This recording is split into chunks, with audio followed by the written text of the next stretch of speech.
বাস্তবতা এবং বিশ্বাস নিয়ে তোমার কাছে বলছি, আল্লাহ জীবনে তোমার কাছে যদি কিছুই কবুল না হয় তবে এই কথাটা তুমি একটু শোনো, আমাকে যেভাবে অপমান করেছে যার নির্দেশে তাকে তুমি কিছু দেখিও। আল্লাহ দেখিয়েছেন। জীবিত অবস্থায় 3 ইঞ্চি, মহিলারা পর্যন্ত এখন জিকির করছে 3 ইঞ্চি 3 ইঞ্চি। তার কত নিচে নামাবে বলেন? এত গেল 3 ইঞ্চির হিসাব। আমার মনে হয় যে চেহারা এখনো লুকিয়ে আছে, যদি রাস্তাঘাটে জনগণ পার পিটিয়ে মেরে ফেলবে।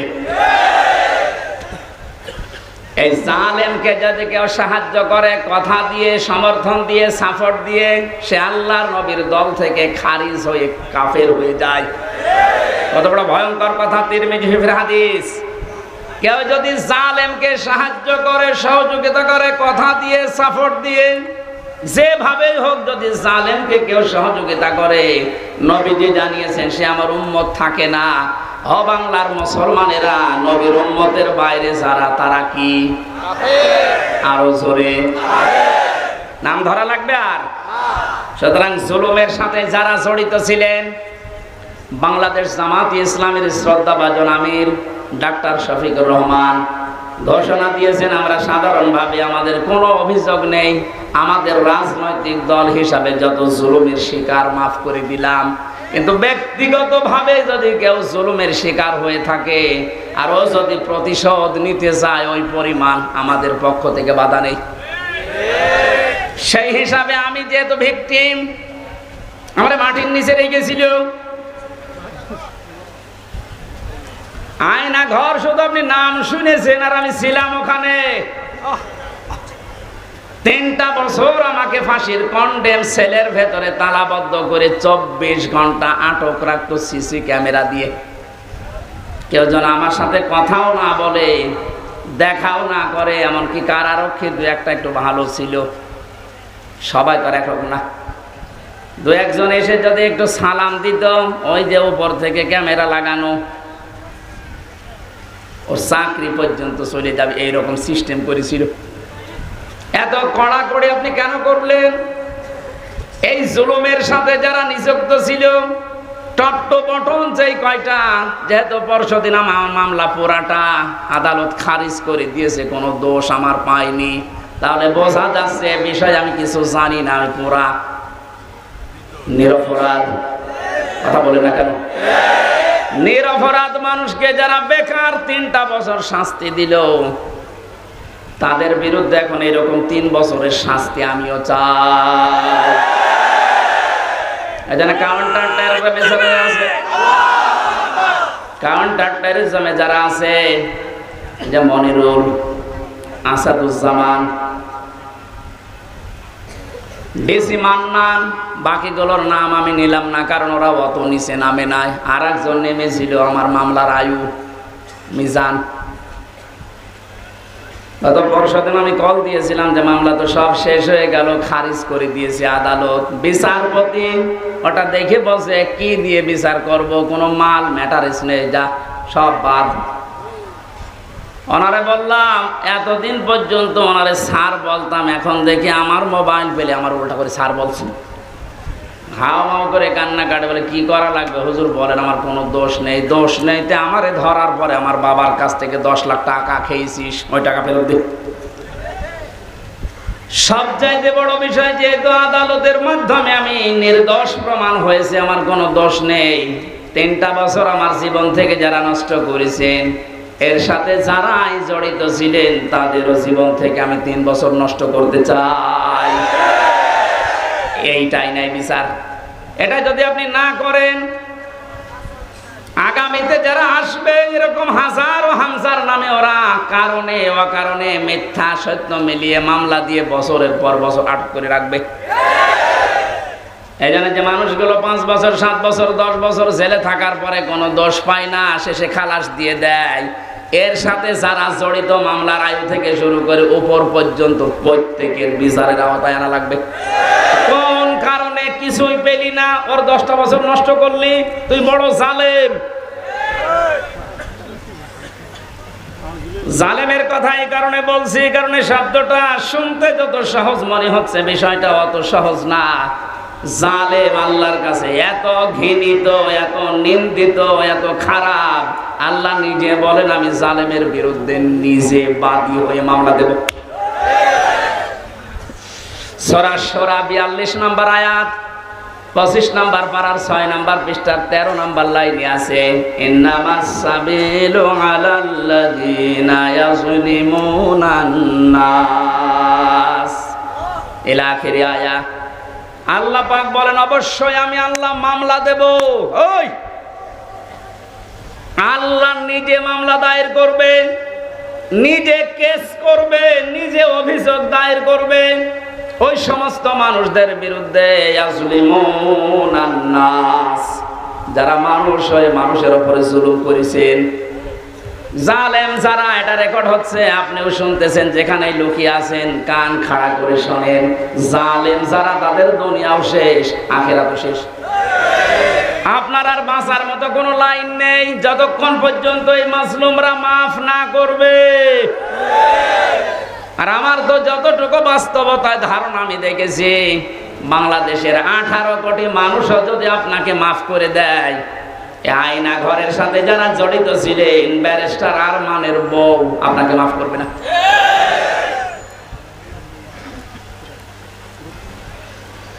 কেউ অসহায় মনে হয়তো নিজেকে, মাটির নিচে একদিকে, পেছনে হাত বাঁধা, কালো কাপড় দিয়ে চোখ বাঁধা, ডান্ডা বেড়ি দেওয়া পায়ে, মাজায় দড়ি দিয়ে 11 ঘন্টা টাঙিয়ে রেখেছে। তার যদি একটা অপরাধ করতাম মেনে নিতে পারতাম, কিচ্ছু জানি না ওই বিষয়ে। কোন পাগল কোন ছাগল নাকি সে সিরাজগঞ্জ থেকে গেছে সংসদ ভাঙবে একটা কাঁচি নিয়ে, তারে পুলিশে ধরেছেন, এই এখানে কে? সংসদ ভেঙে ফেলবো। কাঁচি দিয়ে সংসদ ভাঙা যায়? বোম মারলে ওড়ে না, আর তুমি কাঁচি নিয়ে এসেছো।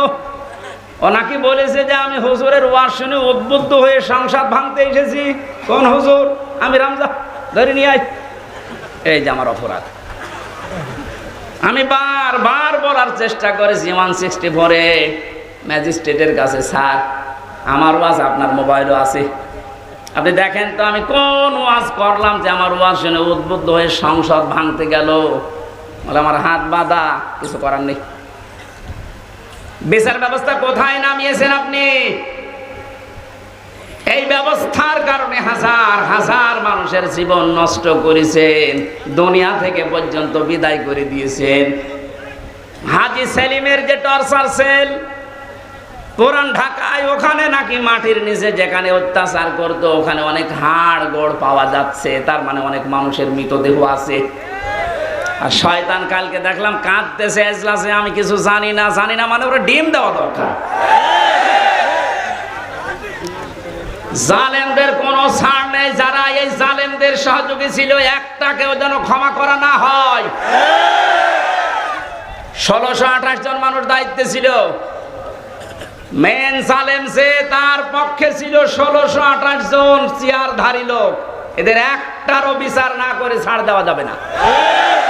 যদি ছাড় দিয়ে দেন আগামীতে কিন্তু এই জুলুম আবার আসবে। এই জন্য বাংলাদেশ জামাত ইসলামের যিনি শ্রদ্ধাভাজন আমির ডাক্তার শফিকুর রহমান একটা ঘোষণা দিয়েছে, আমরা এক জালেমের কাছ থেকে মুক্ত হয়ে আর কোন জালেমকে দেখতে চাই না। এ কথাটা অনেকেই নিজের গায়ে পেতে নিয়েছে। আরে ভাই, উনিকে আপনার নাম ধরে বলেছে? তাহলে আপনি নিজে জুলুম করবেন এরকম আশায় আছেন, এই কারণে নিজের নামের দিকে নিয়ে নিচ্ছেন।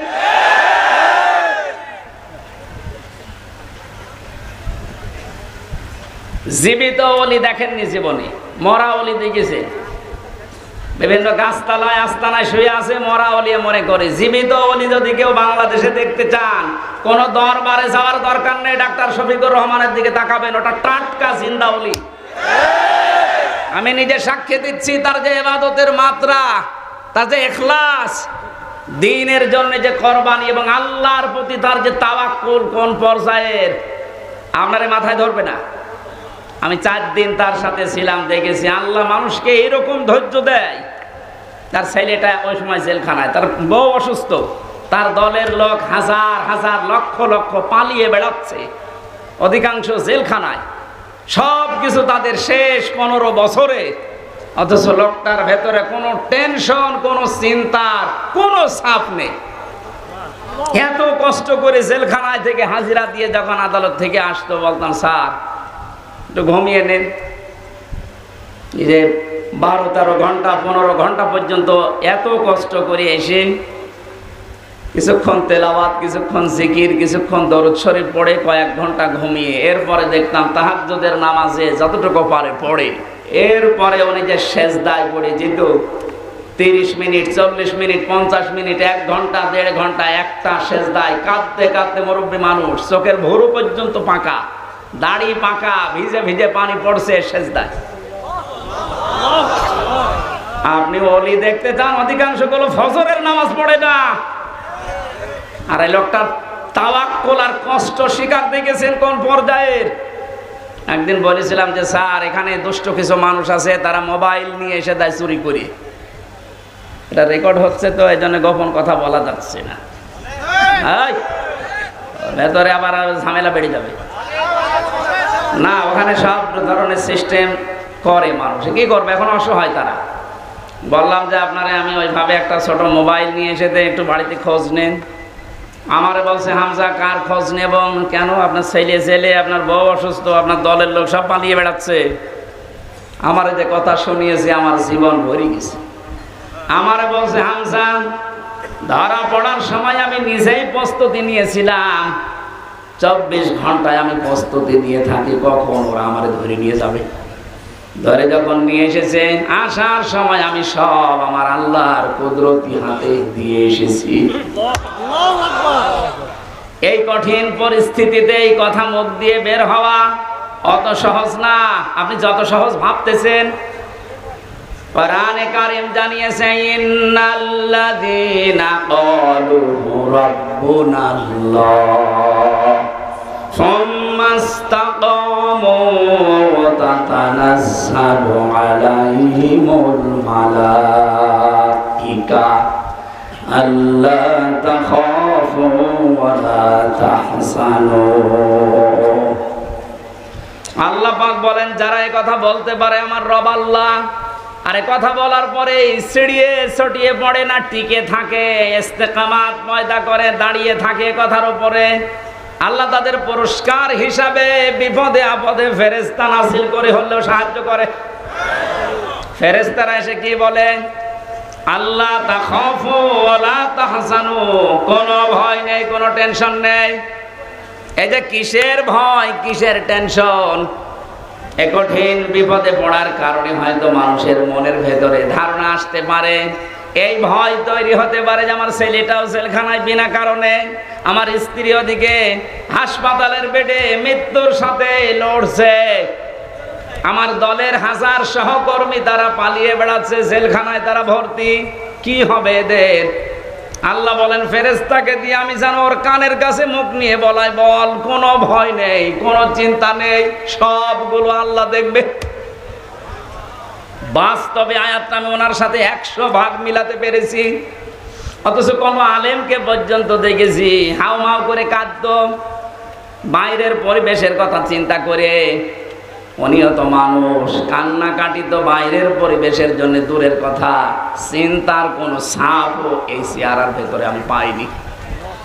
কোরআনের সাথে যে লোকটার জীবন মিলে যায়, হাদিসের পাতার সাথে যার জীবন মিলে যায়, সে ওলি। এক কথা বলেন, এই জন্য জালেম যারা তাদের দুনিয়া শেষ, আখেরাতে তো আপনি আল্লাহর মামলার আসামি হয়ে বসে আছেন। যিনি বিচার করবেন, যিনি রায় দেবেন, তিনি যদি মামলার বাদী হয়, কে দাঁড়াবে আপনার পক্ষে? এই জন্য আপনার আখেরাত শেষ, দুনিয়া শেষ কেন বলছি? কারণ জালেমদের বিরুদ্ধে যখন মজলুম কিছু বলে, ওটা সঙ্গে সঙ্গে আল্লাহর কাছে পৌঁছিয়ে যায়, কোনো পর্দা থাকে না। আজ অনেকেই সুর তুলছে যে জালেমরা যা করেছে করেছে, মাফ করে দেন না। জালেমদের মাফ করলেও আল্লাহ মাফ করবে না। আল্লাহু লা ইয়াহদিল কওমাজ জালিমিন, বহু জায়গায় আল্লাহ জানিয়েছেন ইয়াহদি, এটা মোজারে। যারা গ্রামার বসে জিজ্ঞাসা করেন বর্তমান ভবিষ্যৎ, প্রেজেন্ট ফিউচার, আল্লাহ বলেন জালেমদেরকে আমি পথ দেখাই না, হেদায়েত দেই না, দেবও না। আল্লাহ বলছেন আমি দিচ্ছি না, দেব না, আমি দোয়া করে করব কি? এই জন্য জালেম যারা সব যখন শেষ করেই ফেলেছেন, গর্তের ভেতরে লুকিয়েও আপনি ছাড় পাবেন না, কারণ আপনাকে আল্লাহ অপমান করবে। এদেশে যারা বাধা দিয়েছিলেন তারা কয় আজকে আসেন তো বাধা দিতে, আসেন আজকে আসেন, আপনাকে আমি ওয়েলকাম জানাচ্ছি। কোথায় লুকিয়ে আছে সে? শেখর না শিখর? এদিকে আসেন, আজকে মাইক কেড়ে নেন তো দেখি কোন মায়ের দুধ খেয়েছেন, আপনি আসেন। আমি চ্যালেঞ্জ দিচ্ছি বাংলাদেশে সামনে দিন আসতেছে, কোরআনের দিন, সামনের দিন আসতেছে, হাদিসের দিন। আগস্ট মাসের 5 তারিখের আগের জরিপ ছিল আমার কাছে, এদেশের 100 জনের মাত্র 15 থেকে 16 জন মানুষ চাইতো যে কোরআন দিয়ে, ইসলাম দিয়ে এই বাংলাদেশটা চলুক। কয়জন? 100 জনের সর্বোচ্চ 15 থেকে 16 জন। অথচ 5 তারিখের পরে আজকে 4, এই 30 দিনে গতকালকের রাতে 12:30টার রিপোর্ট পেয়েছি। এই দেশে তাও যে সে রিপোর্ট করে নাই, নির্ভরযোগ্য রিপোর্ট এটা। এদেশে এখন 100 জনের 35 জন মানুষ চাচ্ছে দেশে ইসলাম দিয়ে চলুক। সময়টা একটু বৃদ্ধি হতে দেন। 100/51 মানুষ যখন চাইবে যে দেশে ইসলাম দিয়ে চলুক, কোন মহারথী আর বাধা দিয়ে পার পাবে না। এই জন্য এখন আমাদের খুব সতর্ক, ছোটখাটো কোনো বিষয় নিয়ে যেন ঝামেলায় না জড়াই। আমার এক ওস্তাদ বলছিলেন, একটা হোস্টেলে 100 ছেলে থাকে, খাবার সকালে নাস্তা দেওয়া হয়, রুটি পাউরুটি, রুটি আর কলা। এর ভেতরে কিছু মানুষ সুর তুলেছে, আমরা সকালবেলায় নাস্তা আর খাবো না, নাস্তার মেনু পাল্টাতে হবে। হোস্টেলে যিনি দায়িত্বে আছে ডাক দিয়ে বলছে ঠিক আছে আমি পাল্টাবো, তবে কে কোনটা বেশি খেতে চায়, যে বেশি হবে ওই দিকে আমি রায় দেব। ভোটের সিস্টেম করেছে, রায় যখন এসেছে 20 জন চাই ওই আগেরটাই কলা পাউরুটি, 18 জন চাই খিচুড়ি, 15 জন চাই রোল। এভাবে ভাগ করতে করতে দেখা গেল 20-এর সংখ্যা আগে যা ছিল। এবার আপনি বলেন তো 20 বাদ দিলে 100-র ভেতরে থাকে কত? আরো জোরে, 80 জন যদি সব একমত হতো, এ নাস্তার মেনু পাল্টানো সহজ ছিল না কঠিন ছিল? এ বাস্তবটা এখন আমাদের সামনে। এদেশে নাস্তিক, মুরতাদ, রাম, বাম, এই ইনু নুনু, এ মেনন আর কালামানিক বেশি না। এরা যা চাচ্ছে, এরা খুব মিলে হলেও 20 জন হবে। আর আমরা যারা টুপিওয়ালা, আমরা 80 জনের উপরে। ওই 15 জন, 18 জন, 16 জন গুলো না করে আমরা যদি সব এক হতে পারি, নাস্তার মেনু এতদিন যা চলছে এটা পাল্টানো সম্ভব। কারণ এই 53 বছরে বাবা চালিয়েছে, আমরা দেখেছি। আমি দেখি নাই, মুরব্বীরা দেখেছে, কারণ আমার তো 32। স্বামী চালিয়েছিল, আমি দেখি নাই, মুরব্বীরা দেখেছে। চাচা চালিয়েছিল, সকালে এক কথা বলতো, বিকেলে আর এক কথা। সেও দেখলাম 9 বছর। ববু চালিয়েছিল বিভিন্ন কায়দায়, ভাবিও চালিয়েছিল। এক কথা বলে না, সবারটাই দেখেছি। এখন শুধু বাকি আছে এ কোরআন দিয়ে সংসদ চললে কেমন দেখা যায়।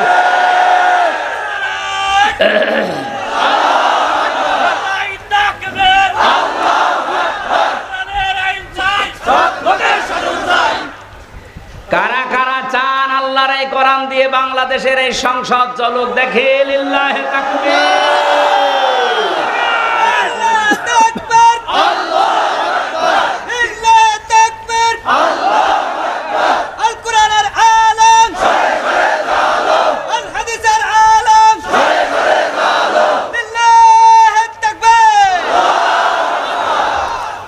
এই জন্য আমরা 80 জন যেহেতু আছে, আমরা যেন এই মত পার্থক্য ছোটখাটো বিষয় নিয়ে কেউ 15 জন, কেউ 16 জন, কেউ 18 জন, তাহলে কিন্তু ওই 20 যা এসেছে ওইটাই থেকে যাবে।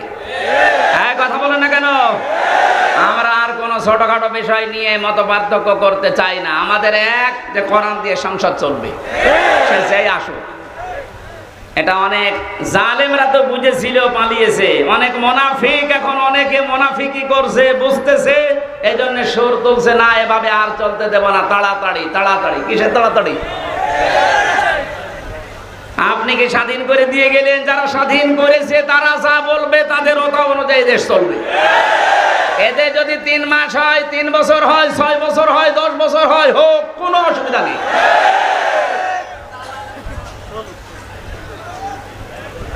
কি অবস্থায় ছিলেন আপনি টের পাচ্ছেন না? কয়েকদিন আগে বাংলাদেশ জামাত ইসলামী কুষ্টিয়া জেলা শাখার উদ্যোগে 500 আলেমকে ডাক দিয়েছিল, সব ঘরনা। 3.5 ঘন্টা আলোচনা হয়েছে, কোনো বাধা নেই, যে যার মতো কোরআন হাদিস দিয়ে বলেছে। আপনি বলেন তো, আগস্টের 5 তারিখের আগে 500 না 5 জন আলেম এক জায়গায় হলে টিকে থাকতে পারতো? কোথায় ছিলেন আর কোথায় এসেছেন? মুনাফিকি করা বাদ দেন। জীবন যারা দিয়ে গেল, আজ ওদের বিরুদ্ধে অনেকে ফতোয়া তুলছে। বৈষম্য বিরোধী ছাত্র আন্দোলনে যারা শহীদ হয়েছে, এরা নাকি শহীদ না, বুক পেতে আত্মহত্যা করেছে। শয়তানি করার জায়গা পাচ্ছ না? শহীদ যারা, এদেরকে যদি কেউ মুখ দিয়ে বলে যে না এরা শহীদ হয়নি, এটা পুরা কোরআনের বিরুদ্ধের কথা। সূরা বাকারা 154 নম্বর আয়াত, ওয়ালা তাকুলু লিমান ইউকতালু ফি সাবিলিল্লাহি আমওয়াত বাল আহইয়াউ ওয়ালাকিন লা তাশউরুন। সূরা বাকারার 154 নম্বর আয়াতে আছে, হে নবী, মুখ দিয়ে কোনো দিন এই কথা যেন কেউ না বলে যারা মারা গেছে, না ওরা শহীদ হয়েছে, ওরা মারা গেছে, কথা বলবেন না। কারণ যারা শহীদ হয় ওরা জীবিত, কিন্তু তোমরা টের পাও না। তাই মানুষ যেহেতু মুখের পরে অন্তরে ধারণা করতে পারে, আল্লাহ ধারণার উপরেও নোটিশ দিয়েছে, এই আলা তাহসাবান্নাল্লাযীনা কুতিলু ফি সাবিলিল্লাহি আমওয়াতা বাল আহইয়াউন ইনদা রাব্বিহিম ইরযাকুন। সূরা আলে ইমরান 169 নম্বর আয়াত। আল্লাহ পাক বলেন, মুখে তো বলবি না, ধারণাও করবি না যে যারা শহীদ হয়েছে ওরা মরে গেছে, না এই ধারণাও করা জায়েজ নেই, হারাম। কেন? বালা হইয়া, ওরা জীবিত। ওরা কি জীবিত? আরো জোরে বলেন, ইনদা রাব্বিহিম ইরযাকুন, তারা আল্লাহর কাছে রিজিক পাচ্ছে। আমি কয়েকদিন আগে গিয়েছিলাম শহীদ আবু সাঈদ রংপুরের কবর জিয়ারতে এবং বাড়ি দেখতে। ওর বাবা এসে আসার পরে জিজ্ঞাসা করলাম, ছেলে মেয়ে কয়টা? 6টা ছেলে, এটাই ছোট ছিল। ও ছোটবেলা থেকে প্রতিবাদী, অন্যায় দেখলে কিছু নেই হাতে, তারপর প্রতিবাদ করত। এত বড় জুলুমের বিরুদ্ধে প্রতিবাদ করার জন্য যেটা হাতে নিয়েছিল, কোন অস্ত্র ছিল? কি ছিল? একটা গাছের ডাল। আরে কালা মানিক বলছে না, ওর হাতে অস্ত্র ছিল। ডাল যদি অস্ত্র হয়, তুমি যে কলা পাতায় শুয়েছিল এটা অস্ত্র।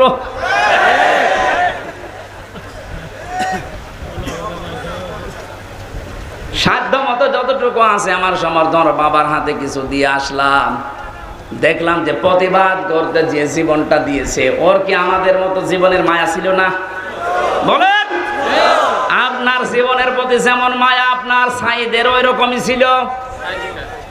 সাইদিনা সাইদ আবু সাইদ রংপুরের যেভাবে বুকটা পেতে দিয়েছে দেখেছেন। আল্লাহ যেহেতু জানিয়েছে শহীদরা আমি আল্লাহর কাছে খাবার খাই, আর খাবার খেলে রক্ত গোশত চর্বি তৈরি হয় না। কিয়ামতে সাইদ যখন উঠবে ঠিক ওইভাবে উঠবে। আল্লাহ জিজ্ঞাসা করবে, তোর বুকে এতগুলো গুলি, রক্তের দাগ, ও কিন্তু জবাব দিতে পারবে রব্বুল আলামিন জালেমের জুলুমের সামনে কিছুই পাইনি, জীবনটা দিয়ে দিয়েছি। এইটা নিয়ে এখনো পর্যন্ত ফতোয়াবাজি করছেন আপনি। কোনদিনে কথা মনে মনে ভাববেন না, বলবেন তো নাই। বৈষম্য যখন দূর করার জন্য আন্দোলন হয়েছে, আমরা চাই যে সংস্কার যখন আরম্ভ হয়ে গেছে, এদেশের যত রকমের জঞ্জাল আছে সব জায়গায় যেন অতি দ্রুত সংস্কার করা হয়। মাঝে মাঝে দেখি কিছু কিছু ইস্যু তৈরি করে অমুক ঘেরাও করো, অমুক জায়গা চালাও, অমুক জায়গা ধরো। কেন? 15 বছর কোথায় ছিলেন আপনি? আনসারের নাম নিয়ে যারা আজ নেমেছে, 42,000 আনসার নিয়োগ হয়েছে ক বছরে, তার 32,000 হচ্ছে গোপালগঞ্জের, আর বাকি 63টা জেলা। আমরা কি ঘাস কাটছি? তার মানে বোঝা গেছে সব আপনাদের বানানো। হিন্দুদের দিয়ে আপনারা চালাতে চেয়েছিলেন বিশৃঙ্খলা তৈরি করে পৃথিবীর মানুষকে দেখাতে, হালে পানি নেয়নি। কারণ এই দেশে সংখ্যালঘু সংখ্যাগুরু বলে কিচ্ছু নেই, এগুলো সব ওই জালেমদের বানানো। ডাক্তার শফিকুর রহমান ঘোষণা দিয়েছে বাংলাদেশে কোনো সংখ্যালঘু সংখ্যাগুরু নেই।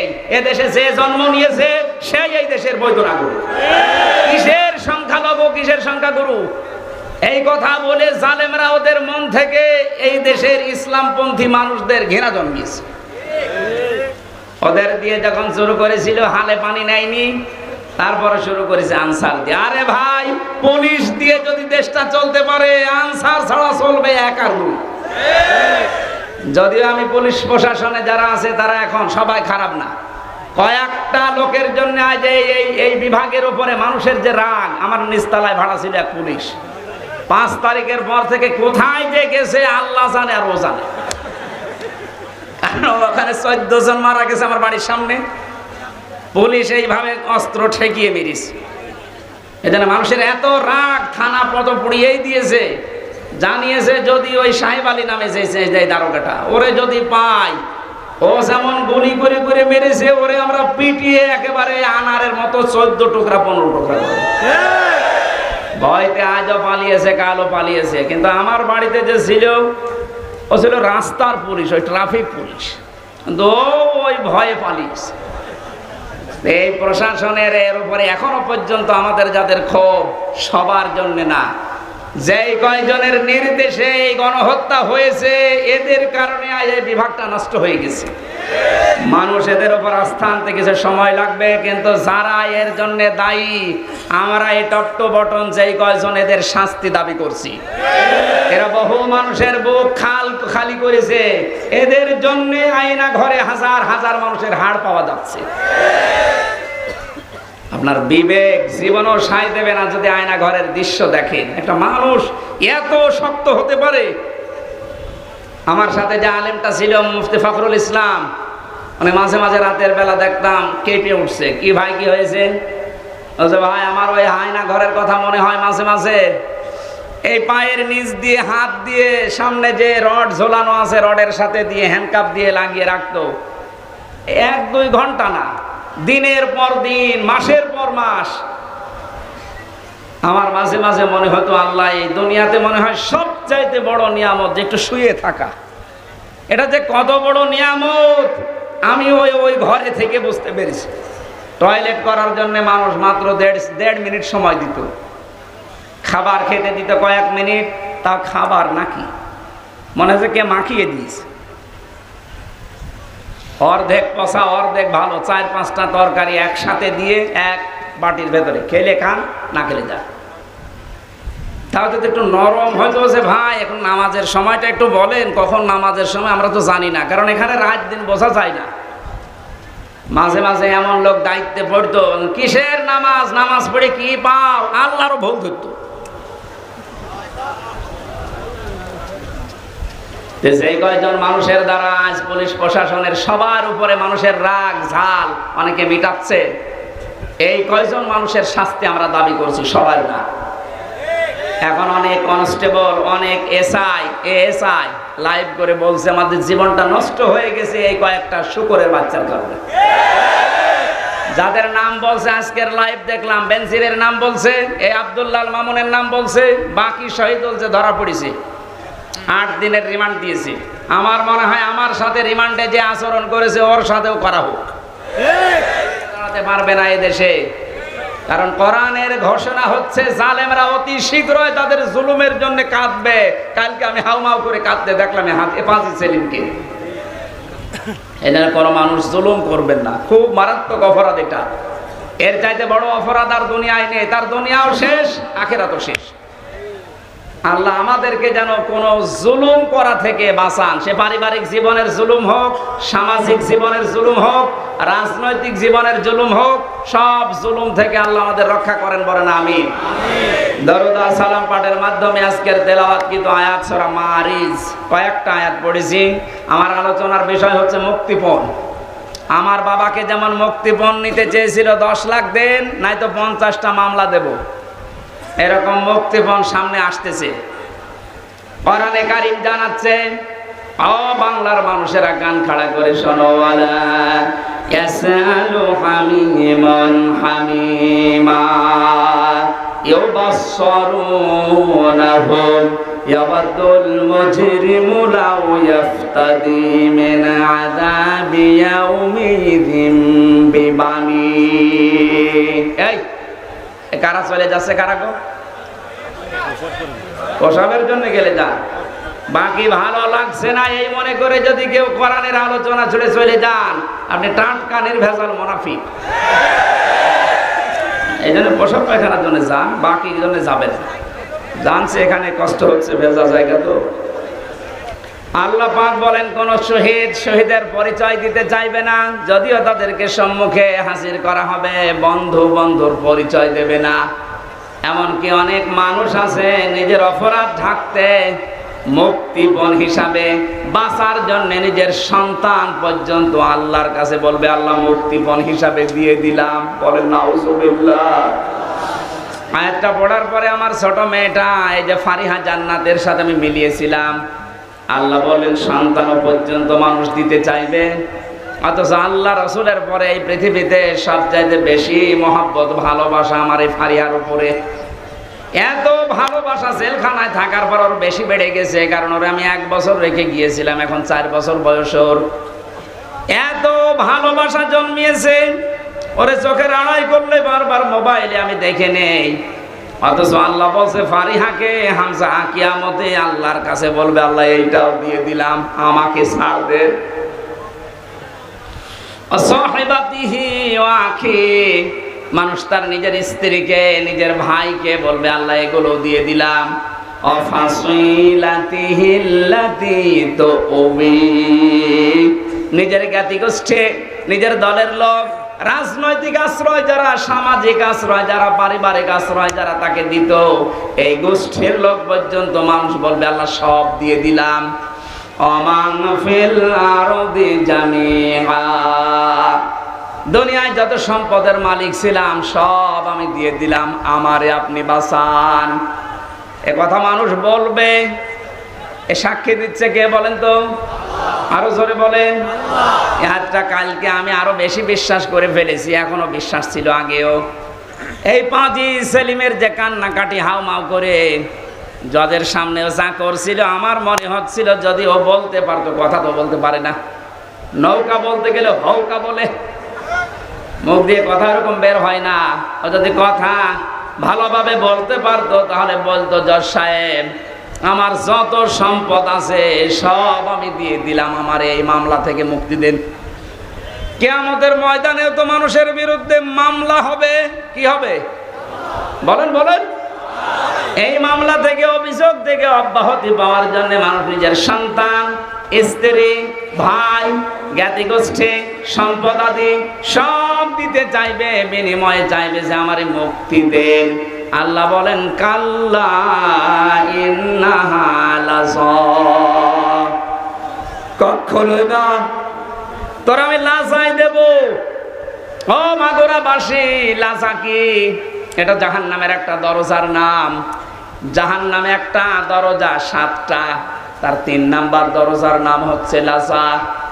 এত ভয়ঙ্কর, এত কঠিন এই জায়গাটা, আল্লাহ নিজে পরিচয় দিচ্ছেন, এখানে প্রবেশ করার সঙ্গে সঙ্গে মানুষের চামড়া খসে যাবে। আমি কিছু ভয়ঙ্কর জায়গা দেখেছিলাম, রিমান্ড আমাকে নিয়েও গিয়েছিল যে এই জায়গায় মানুষের নখ তোলা হয়, এখানে মানুষকে মেশিনের ভেতরে দিয়ে পানির সাথে মিশিয়ে দেওয়া হয়, কিন্তু চামড়া সঙ্গে সঙ্গে খসে যায় এরকম কোন জায়গা আমার নজরের সময় পড়েনি। অথচ আয়াত দ্বারা আল্লাহ জানিয়েছেন নাজ্জাআতাল লিশাওয়া। কি করেন কি এগুলো মোনাজাতের আগে দেওয়া যায় না? আরে ভাই যা করে আমি তো দেখেন যাবো তো জায়গা মতো কথা বললে নাজ্জাআতাল লিশাওয়া দিয়েছেন আল্লাহ। এ ঘরটা এমন ভয়ঙ্কর ভাবে আল্লাহ বানিয়েছেন, প্রবেশ করার সঙ্গে সঙ্গে আপনার চামড়াগুলো আগে খসে পড়ে যাবে। আল্লাহ পাক বলেন ঘর কাদেরকে ডাকবে জানো মাগুরাবাসী? তাদউ মান আদবারা ওয়া তাওয়াল্লা। এই লাযা নামে জাহান্নামের দরজা দিয়ে আল্লাহ তাদেরকে প্রবেশ করাবে, আর দরজা তাদেরকেই ডাকতে থাকবে যারা সত্যের আহ্বান শোনার পরে অহংকার করে ঘাড় ঘুরিয়ে এদবার করে চলে গেছে। আর বাংলাদেশে এই প্রকৃতির মানুষ বেশি। সত্যকে সত্য জানার পরে চোখে আঙ্গুল দিয়ে দেখানোর পরে অনেকে মানতে চায় না, বলেন না এ আমার দলের লোক না, এ আমার বাবার মুরিদ না, আমি মানি না। এরকম কথা দেশে আছে না নেই? তাহলে এই দেশের মানুষের জন্য লাযা নামক যে জাহান্নামের দরজা, এখানে প্রবেশ করার সম্ভাবনায় বাংলাদেশে অনেক বেশি। যারা সত্যকে সত্য জানার পর অহংকার করে ঘাড় ঘুরিয়ে নেন, যারা এদবার করেন, যারা সম্পদ আদি জমা করে রাখে আর এগুলো সংরক্ষণ করা যায় কোন কায়দায় সেই চিন্তা ভাবনায় মেতে থাকে। তাকান বাংলাদেশের দিকে, টাকা রাখার জায়গা হয়নি, বানিয়েছে বেগমপাড়া। ও মনে করেছিল এটা আমার সংরক্ষিত থাকবে, জমা করার পদ্ধতি দেখেছেন। একটা প্রকল্প চালু করেছে, 10 কোটি টাকা, 2 কোটি খরচ করে 8 কোটি খায়। একবারে তো হয় না, 4-5 বার করে ওইটা করে। যেখানে 10 কোটি টাকা হলে হয়ে যাওয়ার কথা সেখানে 32 কোটি টাকা লাগায়। এভাবে টাকা পয়সা এমন ভাবে ওরা জমা করে, জায়গা পায় না তখন বাইরের দেশে রাখে, সুইস ব্যাংকে রেখে আসে। এই চরিত্র যাদের ছিল এই মানুষগুলোকে লাজা ডাকবে। কি হয়েছে আপনার এই সম্পদ দিয়ে? কি হয়েছে আপনার এই সম্মান দিয়ে?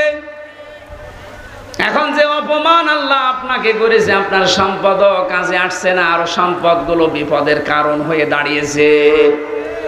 এখান থেকে আমাদের শিক্ষা নেওয়া দরকার, সামনে যারা এই পৃথিবীতে আসবে তারা যেন ওই রকম চরিত্রের না হয়। কথা বলেন ঠিক কিনা?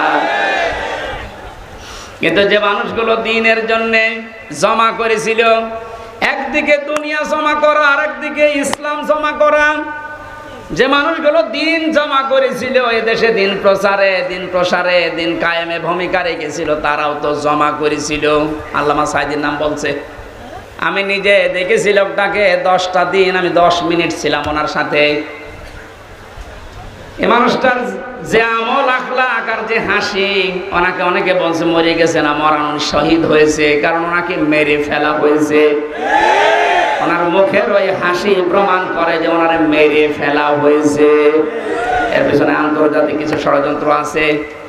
যারা মেরেছেন যদি সত্যতা প্রমাণ করতে চান, ওই ডাক্তার মোস্তফা জামানকে নিয়ে আসেন। ওরে ডিম দেওয়া লাগবে না, শুধু ডিম দেখাবেন, সব বলে ফেলবেন। হ্যাঁ, কথা বলে না কেন?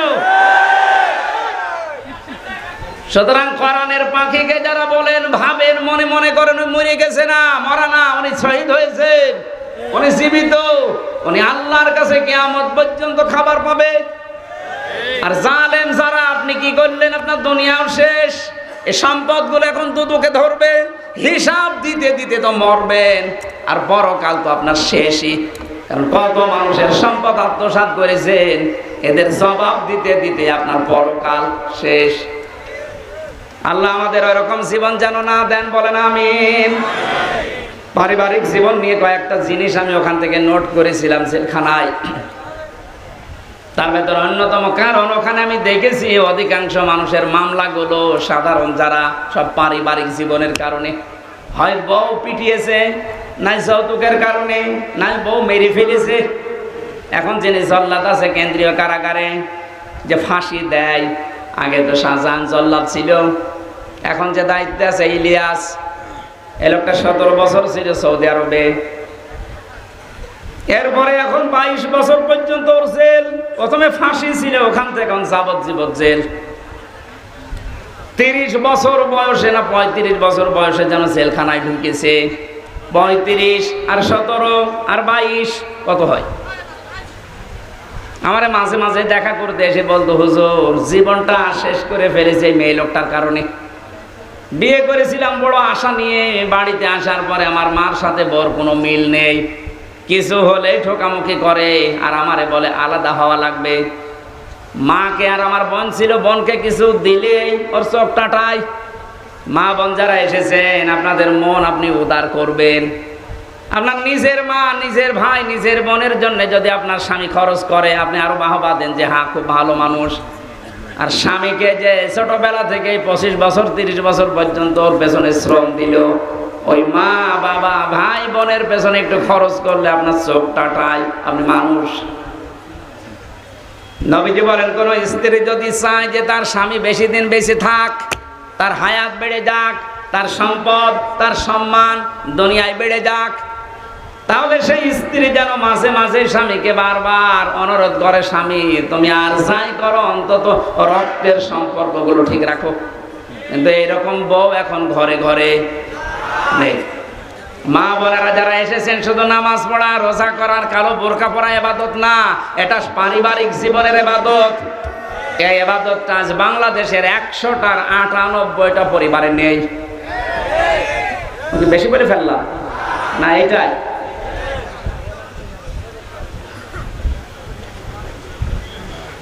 রাঙ্গামাটি গিয়েছিলাম 18 সালে, লংগদু থানায়। আসার সময় আমারে বলছে, হুজুর চলেন বৃদ্ধাশ্রম দেখে আসি। যে দেখি এক কলেজের প্রফেসর মায়ের পা ধরে কাঁদছে।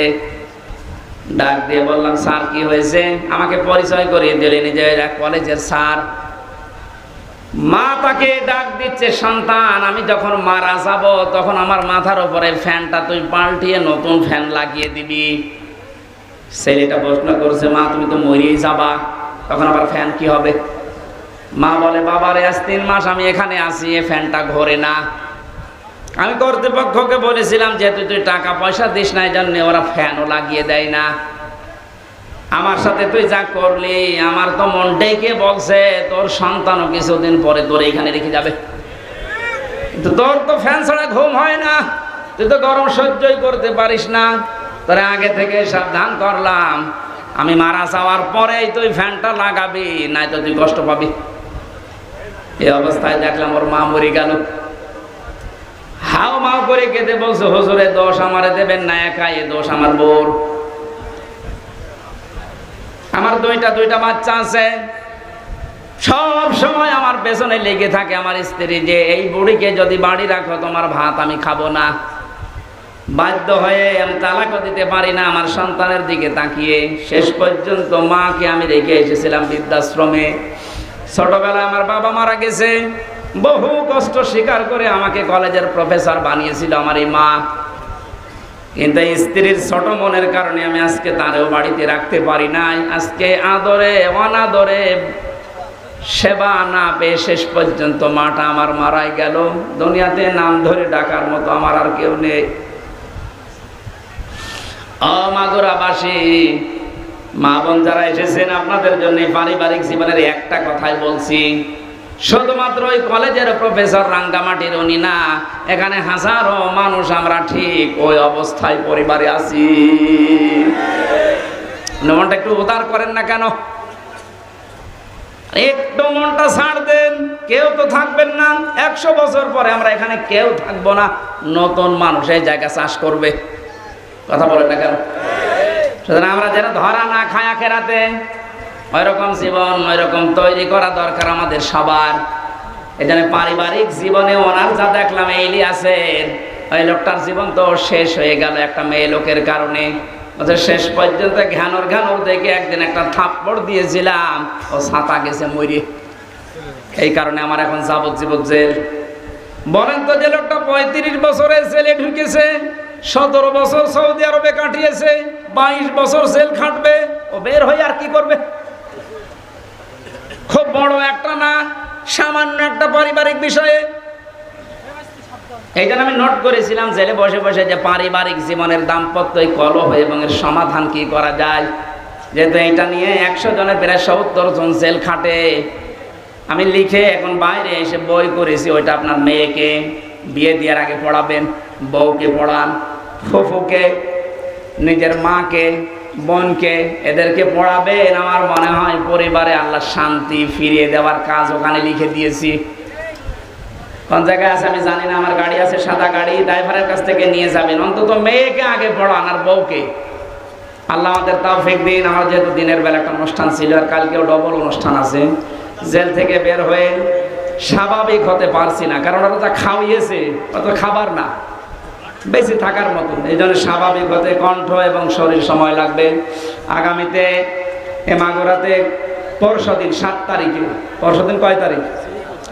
6 তারিখ, 7 তারিখে, পরশুদিনের পরের দিন 7 তারিখে মাগুরা মাহফিল আছে আমার। ওখানে মনে হয় 3টা থেকে 5টা পর্যন্ত, শ্রীপুর, মাগুরা শ্রীপুরে। ওখানে একটু যেন আমরা কথা বলবো। আল্লাহুম্মা আমিন। লা ইলাহা ইল্লা আনতা সুবহানাক ইন্নী কুনতু মিনাজ জালিমিন। ও মাবুদ, বাইরের জীবনে যখন আমাকে ফিরিয়ে দিয়েছে, আমার কণ্ঠটা তুমি ছেড়ে দাও। কথা বললেই গলা ব্যথা হয়ে যায়, বুকে ব্যথা করে। আল্লাহ, সব কিছুর মালিক তুমি, আমার কণ্ঠটা তুমি ভিক্ষা দাও। কোরআনের কথাগুলো সহজ সরল ভাষায় বলার জন্য যে যোগ্যতা দরকার, ইলম দরকার, আমাকে তুমি দাও। রব্বি জিদনি ইলমা। আল্লাহ তাআলা এই মাহফিলের আয়োজন করতে গিয়ে যারা